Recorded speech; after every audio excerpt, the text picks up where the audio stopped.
آج ہم اس عظیم ہستی کا ذکر کرنے چلے ہیں کہ جن کے بارے میں یہ بات مشہور تھی کہ وہ لب ہلائیں تو اللہ تعالیٰ ان کی دعا قبول کرتا ہے۔ یہ ہستی سرکار سید محمد وجیہ السیما عرفانی چشتی رحمۃ اللہ تعالیٰ علیہ 4 اکتوبر 1920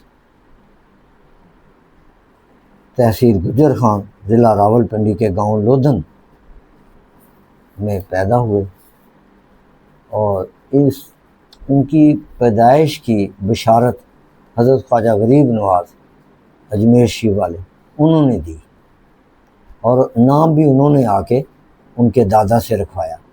انہوں نے کہا کہ آپ کے ہاں ایک پوتا پیدا ہونے والا ہے کہ اس کا نام آپ محمد وجیہ السیما رکھیے گا، تو ان کا نام بھی حضرت خواجہ غریب نواز نے رکھوایا۔ اور اس طرح آپ کے مادرزاد ولی ہونے کی بہت ساری شہادتیں موجود ہیں۔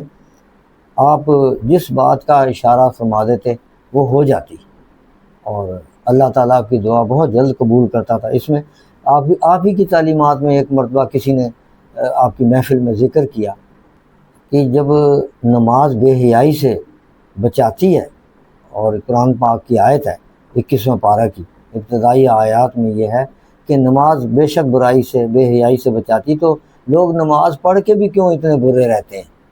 تو آپ نے ارشاد فرمایا یہ صلاۃ کے ساتھ جو لفظ جو لگا ہوا ہے نا ایک الف کا، یہ نماز وہ نماز ہے جو بے حیائی اور برائی سے روکے۔ اس میں نکرہ کے ساتھ الف لام لگا ہے، لگانے سے نماز سے مراد خاص نماز، اور یہ وہ خالص نماز جس ادا کرنے سے بے حیائی اور برائی سے آدمی قریب بھی نہیں جاتا۔ اور روح کے امر ربی ہونے کے شرح اور فلسفہ کا بابا جی نے انتہائی آسان الفاظ میں بیان فرمایا، اور فرماتے ہیں کہ امر انگریزی کے لفظ آرڈر سے ہے، آرڈر کا ترجمہ امر ہے۔ بابا جی نے ارشاد فرمایا روح اللہ کا آرڈر ہے، اللہ کے حکم امر اور آرڈر سے روح جسم میں داخل ہوتی ہے، اور اللہ کے حکم امر اور آرڈر سے روح جسم سے خارج ہوتی ہے۔ اسی طرح بابا حضور ان مقبولان ہستیوں میں سے ہیں، جیسے اپنے وقت کے داتا حضور تھے حضرت بابا فرید گنج شکر تھے، خواجہ نظام الدین اولیاء، مخدوم پاک علی احمد صابر قریشی، ان ہستیوں کے جیسے ٹینیور گزرے ہیں ہستیوں کے، اسی طرح بابا حضور بھی اپنے وقت کی کامل اور مقبولان بندگان میں ان کا شمار ہوتا ہے۔ آپ کے دادا حضرت سید محمد فضل الدین شاہ صاحب شیخ طریقت مشہور، اسی طرح اوپر تک پورا خاندان، پردادا خواجہ سید نور الدین محمد نور شاہ نوری شیخ طریقت ہیں، اپنے وقت کے عالم دین ہیں، محقق ہے، محدث ہیں، مفسرین ہیں، مقررین ہیں، فلسفی ہیں۔ آپ کے خاندان میں آپ نے 4 سال کی عمر میں ناظرہ قرآن مجید ختم کر لیا، اسی طرح 9 سال کی عمر میں آپ قرآن پاک حفظ کر لیا، اور آپ درس نظامی کا کورس اس وقت جو 14 سال میں ہوتا تھا آپ نے 7 سال میں صرف کر لیا۔ اتنے آپ کو اللہ تعالیٰ کا کرم تھا، آپ پر اتنے قابل تھے کہ آپ نے 17 زبانوں میں گفتگو فرما سکتے تھے، ان کی محفل لیتے تھے، اور مجھے بھی ان کی محفل میں بیٹھنے کا، مجھے کیا بہت سارے ابھی بھی لوگ زندہ ہیں جو ان کی محفلوں میں بیٹھتے تھے اور ان سے تعلیمات حاصل کرتے تھے۔ جو بھی مہمان باہر کے ملک کا یا اپنے ملک کا کہیں کا بھی آتا تھا، جس زبان میں گفتگو کرتا تھا آپ اسی زبان میں جواب دیتے تھے۔ تو 17 کے قریب زبانیں ہم نے کاؤنٹ کی جن میں انہوں نے گفتگو فرمائی۔ تو اسی طرح جب پاکستان بنا تو حضرت سرکار سید محمد وجیہ السیما عرفانی چشتی قائد اعظم رحمۃ اللہ تعالیٰ کے ساتھ رہ کے، یعنی سرگرم رکن کارکن، اور تحریک پاکستان میں گھر گھر جا کر قائد اعظم کا پیغام پہنچایا آپ نے، اور اسی طرح لیاقت علی خان کے بھی ساتھ رہے، حتیٰ کہ شہادت جب ہوئی ان کی تو یہ ساتھ ہی تھے، اس وقت روزنامہ نوائے وقت کے ساتھ منسلک تھے، پریس رپورٹر۔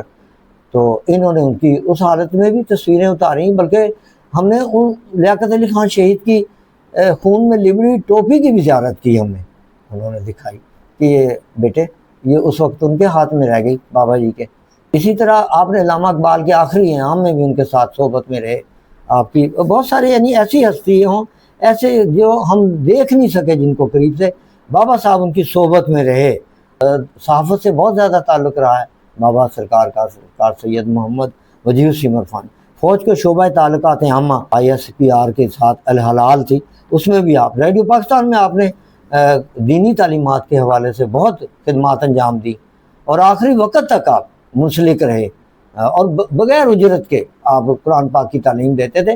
آپ نے اللہ تعالیٰ سے عہد کر رکھا تھا کہ میں کبھی بھی قرآن پاک کی اجرت نہیں لوں گا، اور نہیں لی آپ نے ایک دن بھی۔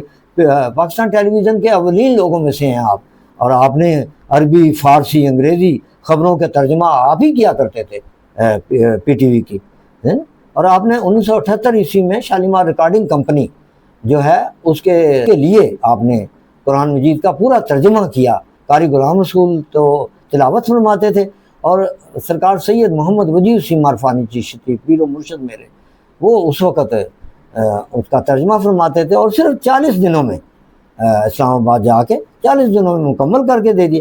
آپ نے بہت ساری کتابوں کے ترجمے کیے، کشف المحجوب ہے، فائد الفائد ہے، اس طرح کی بڑی خدمات ہیں سرکار سید محمد وجیہ سے۔ آپ کو بڑا کشف، اور اس طرح سے کہ ایسا لگتا تھا کہ جیسے آپ بول رہے ہیں، گفتگو فرما رہے ہیں، اور کوئی ساتھ ہے آپ کے، اس طرح سے اللہ کی ذات بالکل ساتھ۔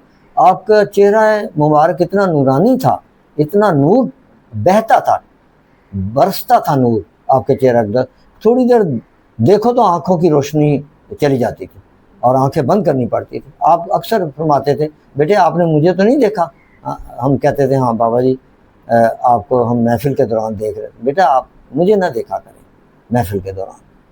تو اتنا نور چہرہ اقدس پہ، اور جب وصال ہوا آپ کا چہرہ اسی طرح تہجد کے ٹائم کا وصال ہوا، اور رات 11 بجے ہم نے سندر شی میں انہیں لحد میں اتارا، اس وقت بھی میں ساتھ تھا، موجود تھا، تو اس وقت بھی آپ کا چہرہ مبارک 14ویں کے چاند کی طرح تمہا رہا تھا۔ آپ نے جمعے کے دن وصال فرمایا، تو اسی طرح سے آپ پکی پکائی کہتے تھے، فرماتے ہیں ہمارے ہاں پکی پکائی ملتی ہے، کہیں تو کوئی فصل بوتا ہے، پھر اسے پانی لگاتا ہے، پھر بیج بوتا ہے، پھر اس کی گوڈی کرتا ہے، پھر اسے کاٹتا ہے، کاٹ کے پھر اسے پسواتا ہے، پسوا کے پھر آٹا گوندتا ہے، آٹا گوند کے پھر روٹی پکاتا ہے۔ بیٹا ہمارے ہاں پکی پکائی، یعنی ادھر آئے ادھر کام ہو گیا۔ کوئی شخص پیش ہوا کہ میرا یہ کام، میری امی کو بیمار ہیں یہ وہ، تو بابا جی نے کہا وہ تو ہمیں گالیاں دیتی ہے، وہ چپ، بابا جی نے کہا دیتی ہے نا گالیاں؟ نے کہا ہاں گالیاں دیتی تھی، آج نہیں دی اس نے۔ بابا نے کہا پھر آئیے گا، پھر تشریف لائیے گا بیٹے آپ۔ تو بے نمازی کو تو وہ ارشاد فرماتے تھے بیٹے بے نمازی جو ہے بنجر زمین کی طرح ہوتا ہے، جیسے بنجر زمین پہ فصل نہیں نا کاشت ہو سکتی، اسی طرح بیٹے بے نمازی کے لیے ہماری دعا بھی قبول نہیں ہو سکتی۔ بہت زیادہ شرک کے خلاف تھے آپ نے، ہمیشہ پوری زندگی وحدانیت کی تعلیم دی، یعنی اسی طرح سے آپ نے۔ ایک بندہ پیش ہوا، آپ نے کہا آپ داتا صاحب تو نہیں ہو کیا؟ انہوں نے کہا نہیں میں تو نہیں داتا صاحب گیا بابا جی۔ بابا نے کہا نہیں بیٹے آپ کی حاضری لگتی ہے وہاں پہ، داتا حضور آپ نے حاضری دی ہے۔ اس نے کہا میں تو اپنے شیخو پورے سے آ رہا ہوں بابا جی۔ تو پھر کیسے آئے آپ؟ انہوں نے بتایا کہ میں ادھر سے، تو کوئی کام ایسا کیا ہے آپ نے جو؟ انہوں نے کہا ہاں حضور وہ ویگن کھڑی ہوئی تھی نا بھاٹی چوک میں، تو میں نے وہاں سے السلام علیکم کہہ دیا تھا۔ میں نے کہا بیٹا اور کیا ہوتی ہے حاضری؟ پھر آپ نے وہاں سے سلام پیش کیا، داتا صاحب نے وہیں اپنے سارے کام چھوڑ کے آپ کا سلام قبول کیا۔ بیٹے ایسے نہیں کرتے، جب جانا ہو باقاعدہ اجازت لے کے جانا تھا، اور آپ کی حاضری وہاں لگی، انہیں سارے کام چھوڑنے پڑے، آپ کا سلام قبول کیا انہوں نے۔ بیٹے تو اس طرح سے نہیں جاتے، باقاعدہ ارادے سے حاضری دی جاتی ہے، اجازت سے، ارادے سے۔ یہ وہ واقعہ تھا جو میرے سامنے پہ میں نے دیکھے، اپنی آنکھوں سے دیکھے، میں نے کانوں سے سنے۔ ایک شخص میرے سامنے پیش ہو، بابا جی نے شاہ فرمایا بیٹے آپ میں سے، سرکار سید محمد وجیہ السیم عرفانی میرے پیر و مرشد نے اس سے شاہ فرمایا کہ بیٹے آپ میں سے سید کی خوشبو آ رہی ہے، آپ کا نام کیا ہے؟ اس نے کہا جی ایسے محمد علی خان ایسے کا۔ میں نے کہا خان تو نہیں ہے آپ تو سید ہیں، اور باپ کا نام نہیں امجد علی خان؟ میں نے کہا اچھا دادا کا نام نہیں فلانا خان، تو پھر بیٹا آپ سید کیسے ہوئے؟ اچھا ننیال میں سے نام بتائیں۔ جب ماں کا نام بتایا تو سیدہ۔ میں نے کہا بیٹے پھر صحیح خوشبو آ رہی ہے، یہ سید ذات بیٹے ماں کی طرف سے بھی چلتی ہے۔ اس دن سے ہماری تعلیمات کے حوالے سے ہمیں یہ پتہ لگا کہ سید ذات اتنی ہیوی ذات ہے کہ یہ ماں کی طرف سے بھی چلتی ہے. ہاں، ماں کی طرف سے بھی خوشبو آ جاتی ہے جسم میں، خون میں. کہ بابا سرکار کو اتنا کشف حاصل تھا، وہ لوگوں کی سید ہونے کا بتا دیتے تھے یہ سید اصلی ہے یا نہیں ہے. تو ان کا تو اپنا شجرہ کیا میں پیش کروں. جب آپ اس دنیا میں تشریف لائے 1920 میں 4 اکتوبر، ان کی اپنا جو نسب ہے وہ حضرت روح غوث اعظم پیران پیر دستگیر حضرت شیخ عبد القادر جیلانی کے ذریعے سے حضرت سیدنا امام حسن علیہ السلام سے شجرہ ملتا ہے جا کے ان کا سلسلہ. وہ خود سادات ہیں، ماں اور باپ دونوں کی طرف سے سید ہیں بابا حضور، اور ان کے جدی پشتی بزرگان دین کا خاندان ہے. مثلا کوئی ایک بندہ میرے سامنے بیمار تھا، بہت سخت بیمار آیا، بابا جی نے ارشاد فرمایا کہ بیٹے آپ نے بھیا کے کواب تو نہیں کھائے؟ اس نے کہا جی آپ نے وہ ماڈل ٹاؤن میں جو بھیا کواب بناتا ہے نا، بیٹے آپ کو منع کیا تھا بڑے گوشت کے کواب نہیں کھانے، آپ کو پرہیز ہے بڑے گوشت کا، تو آپ نے بڑے گوشت کے کواب کھائے نا، اس سے آپ کی طبیعت خراب. فوراً بتا دیتے کہ کیا کھایا اور کیا ہونے والا ہے. سعودی عرب جا رہا ہے کوئی حج پہ، عمرے پہ یا کہیں، تو بابا جی راستے میں آنے والے تمام واقعات اسے پہلے بتاتے، بیٹا فلاں ایسا ہوگا، فلاں ایسا ہوگا. کوئی بھی بیمار آتا تھا بری حالت میں، بھائی کہتے ہیں بیٹے آپ نے یہ وظیفہ پڑھا ہے نا؟ ہاں، یہ نہیں پڑھنا تھا بیٹے، یہ تو آپ کی جو طبیعت، آپ کا مزاج بھی ہاٹ ہے، گرم ہے، جلالی ہے، اوپر سے آپ نے یہ صورت بھی جلالی پڑھی ہے بیٹے بار بار، تو دونوں چیزیں جلالی ہو گئیں، تو پھر کام تو خراب ہونا ہی تھا نا بیٹے. کسی سے پوچھ لیتے ہیں، کسی سے پوچھ لیتے ہیں پڑھنے سے پہلے، کہیں سے اجازت لی جاتی ہے بیٹے، ایسے نہیں پڑھتے. ہاں، ایسے ہی ہمارے ایک دوست تھے دفتر میں، لئیک احمد صاحب ڈپٹی ڈائریکٹر تھے، ان کی مسز کو کوئی پرابلم تھی، تو وہ میرے ساتھ، میں نے کہا آئیں آپ کو زندہ ولی اللہ دکھائیں، کوئی کام ہے. تو وہ کہنے لگے ہاں میری بیوی کا مرض نہیں ٹھیک ہو رہا. تو ان کو میں لے گیا بابا صاحب کے پاس. تو سرکار سید محمد وجیہ سیما عرفانی چشتی کے ہاں جب محفل میں ہم بیٹھے، ان کی باری آئی، تو انہوں نے کہا آپ نے تو تعویذ ہی نہیں کوئی چھوڑا، جہاں سے ملتا لے آتے ہیں، ابھی بھی پیالہ بھرا پڑا ہے، تعویذ کا بھرا ہوا ہے نا، فلاں جگہ پیالہ رکھا ہے، وہاں تک کا بتا دیتے تھے ایک لمحے میں. تو انہوں نے کہا ہاں جی، انہوں نے کہا سارے پہلے نہر میں بہائیں اور بیٹے سیدھی نماز پڑھیں. ہاں، آپ کے حلقے کی جو پہچان تھی وہ سچ بولنا تھی، سچ بولنا ہمیشہ آپ کی حلقے کی پہچان رہی ہے. اور ہمیشہ صبح سویرے اٹھنے کا حکم دیتے کہ جو بیٹے صبح کو نماز پڑھے گا اللہ اس کو رزق کے دروازے کھول دے گا. تو صبح سویرے نماز پڑھنے کا حکم تھا کہ پہلی نماز شروع کر دیں، اور قرآن شریف کی تلاوت کا حکم تھا، اور سر میں تیل لگانے کا حکم تھا. سرکار سید محمد وجیہ سیما عرفانی چشتی کے ہاں جب کوئی شکایت لے کے آتا کہ میرے ایسے فلاں نے پیسے مار لیے، فلاں نے چیز ایسے، آپ ارشاد فرماتے بیٹے اپنا حق چھوڑنا نہیں اور کسی کا حق مارنا نہیں. یہ آپ کے ہاں کی تعلیمات تھیں. فارغ رہنا سختی سے منع تھا، کوئی بھی شخص فارغ نہ رہے حلقے میں. اور دین کے معاملے میں آپ منع فرماتے تھے بحث کرنا، شیعہ سنی وہابی اہل حدیث کے بارے میں آپ کا ارشاد تھا بیٹے یہ اختلاف کوئی نہیں ہے ان میں، آپس میں فروغی اختلاف ہے، یہ مائنر سا اختلاف ہے، یہ کوئی ایسا اختلاف نہیں ہے کہ ہم انہیں کوئی دوسرے مذہب کا کہیں، وہ ہمارے مسلمان بھائی ہیں. آپ نے ہمیشہ مسلمانوں کو آپس میں ایک کیا. پاکستان کے لیے آپ کی گراں قدر خدمات تھیں. پاکستان کو آپ کو عشق کی حد تک لگاؤ تھا پاکستان سے نا. ہاں، پاکستان ہر عشق کی حد تک آپ تمام زندگی پاکستان پر قربان کر دی، اور ہمیں بھی ہمیشہ سچا پاکستانی بننے کی تعلیمات دیں، اور ہمیشہ آپ نے پاکستان کے لیے اپنا تن من دھن قربان پیش کیا اپنا. اور دین کے معاملے میں بحث منع فرماتے تھے، اور کہتے ہیں ہم سب مسلمان ہیں، شیعہ سنی وہابی فرقہ نہیں بنانا، فرقہ کی قرآن مجید میں ممانعت ہے، یہ آپ ارشاد فرماتے تھے. اب آخری وقت تک پی ٹی وی سے اور اپنے ریڈیو اسٹیشن سے وابستہ رہے، اور دین کی تعلیمات اللہ واصفی سبیل اللہ دیتے رہے. ہاں، تو آپ نے اپنی محافل بھی لیتے تھے، آپ قرآن مجید کی محفل لیتے تھے ڈیلی روزانہ. تو آپ اپنی محفل میں لوگوں کو قرآن پاک اور احادیث کے حوالے سے تعلیمات دیتے تھے، اور بہت دور دور سے لوگ آ کے اپنی پیاس بجھاتے تھے. لوگوں کو پیاس بجھاتے تھے، اور ان کے گھروں کے معاملات اس سے درست ہو جاتے تھے. بہت ساری دنیا نے آ کے وہاں پہ، یہ 70 ایف میں مال ٹاؤن میں محفلیں ہوتی تھیں اس دور میں نا. ہاں، بہت ساری دنیا کو آپ نے سیدھے راستے پہ لگایا اپنی تعلیمات پہ. اور صراط مستقیم کا راستہ دکھایا۔ ہاں، قرآن پاک کی آیات کھول کھول کے بیان فرماتے تھے۔ لوگوں کے سینے جو تھے نا، اللہ کے سچے کلام سے آپ نے فیض یاب کیے بہت سارے لوگوں کے، اور اتباع رسول صلی اللہ علیہ وسلم کی تعلیمات خالصتاً، اور ایسے ہی 5 وقت نماز کا عادی کر دیتے تھے انسان کو، بچوں کو، مریدوں کو، کہ وہ پھر ابھی نماز کا ٹائم نہیں آیا ہوتا تھا تو اندر گھنٹی بجنے لگتی تھی۔ ہاں، یہ ان کی پہچان تھی، یعنی ان کی، آپ کے جو مریدین تھے تو ان کی پیشانیاں جو تھی سبحان ربی اللہ کے نور سے منور ہوئیں۔ آپ درویشی کی تلقین کرتے تو بوریا نشینوں کو بے نیازی کی کیفیت سے آشنا کر دیتے۔ آپ کی ذات اللہ تعالیٰ کی نعمتوں اور جمال اور جلال کا مرقع تھی۔ تو اس طرح سے آپ نے بہت سارے اتنے واقعات ہیں کہ وقت ختم ہو جائے گا، مگر آپ کی حیات مبارکہ کے واقعات، جو آپ نے لوگوں کو فیوض و برکات سے نوازا، جو آپ نے لوگوں کی لائن اینڈ لینتھ صحیح کی، کہ بیوی بچوں اور اپنے والدین کے حقوق سے لوگوں کو آشنا کیا، اور انہیں بتایا کہ اللہ تعالیٰ کے ہاں پوچھ گچھ ان چیزوں کی ہونی ہے۔ ہاں، کہ جس چیز کی پوچھ گچھ ہونی اس کی تیاری رکھیں۔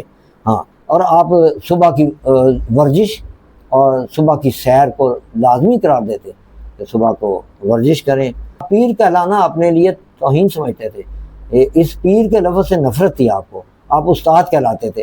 سرکار کوئی کہہ سکتا تھا، سرکار کہہ دیں، بابا جی کہہ دیں، اور دم پھونک جھانک سے منع کرتے تھے، کہتے تھے کہ وہ اگر کوئی بیماری ہو تو ڈاکٹر کے پاس جانا چاہیے، ڈاکٹر سے، کسی اچھے پروفیسر سے، ڈاکٹر سے علاج کرانا چاہیے بیٹے، یہ اس میں نہیں پڑھنا چاہیے، یہ جہالت کی چیزیں ہیں، تعویذ گنڈے توہمات سے منع فرماتے تھے آپ نا۔ آپ جب گفتگو فرماتے تو آپ کے لب سے پھول جھڑتے، ہاں، خوشبوؤں کے پھول، اور آپ جب آقا انعامدار صلی اللہ علیہ وسلم کا ذکر آتا تو آپ کے اوپر ایک وجد کی سی کیفیت طاری ہو جاتی، کئی گھنٹے کیفیت اور آنسو بہتے رہتے آپ کے گلابی چہرے پر ایک جاں فضا مسکراہٹ ہر وقت کھیلتی رہتی تھی۔ ہاں، اور ایسے دل مول لیتی تھی، ملنے والا ایک دفعہ اگر آ جاتا آپ کے پاس تو پھر اس کا دل نہ جاتا آپ کو چھوڑ کے، کہ میرا دل یہاں سے، حدیث مبارک کا بھی آپ درس دیتے، ڈیلی قرآن مجید کا درس دیتے آپ، خواجگان سلسلہ چشتیہ کا بے پناہ محبت آپ کو دل میں تھی۔ آپ کے دو حضرت بابا فرید گنج شکر رحمۃ اللہ تعالیٰ، داتا علی حجویری، خواجہ غریب نواز، ان کا خاص ایک محبت آپ رکھتے تھے، اور اکثر حاضری کے لیے بھیجتے تھے۔ قرآن پاک میں ایسے جیسے ارشاد مبارک ہے نا، وَلَا تَقُولُوا لِمَن يُقْتَلُ فِي سَبِيلِ اللَّهِ أَمْوَاتٌ بَلْ أَحْيَاءٌ وَلَٰكِن لَّا تَشْعُرُونَ، اور جو لوگ اللہ کی راہ میں فنا ہو جائیں انہیں مردہ مت کہو، ہاں، وہ تو زندہ ہیں اور تمہیں اس کا شعور نہیں، ہم انہیں رزق بھی دیتے ہیں۔ تو یہ وہی ہستی ہیں جو آج بھی زندہ ہیں، اور سندر شریف میں ان کا آستانِ عالیہ موجود ہے، اور آج بھی محافل ان کی آل اولاد، اللہ ان کی آل اولاد سلامت رکھے، ان کا آستانہ سلامت رہے، ان کی آل اولاد سلامت رہے، وہ اسی طرح خدمات انجام دے رہے ہیں، اور اپنے جد امجد کی خوشبوؤں کو پوری کائنات میں انہوں نے پھیلا رکھا ہے، ان کے صاحبزادوں نے، اور اللہ تعالیٰ قائم دائم رکھے۔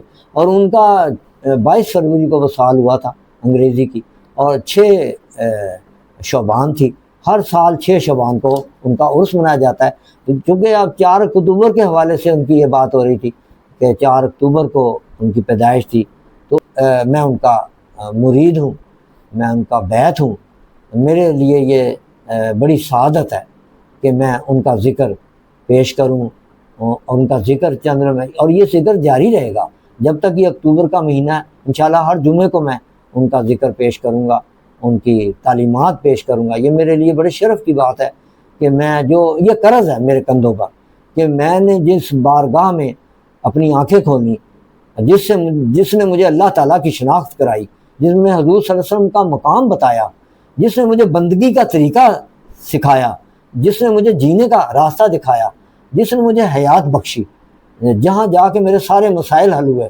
وہ بارگاہ اللہ سلامت رکھے سندر شریف کو، اور ہماری سب کی دعائیں، اور اس آستانے کی تعلیمات کو، جو ستارے وہاں سے منور ہوئے، جن ستاروں کو وہاں سے روشنی ملی، وہ آج بھی پوری دنیا میں جگمگا رہے ہیں۔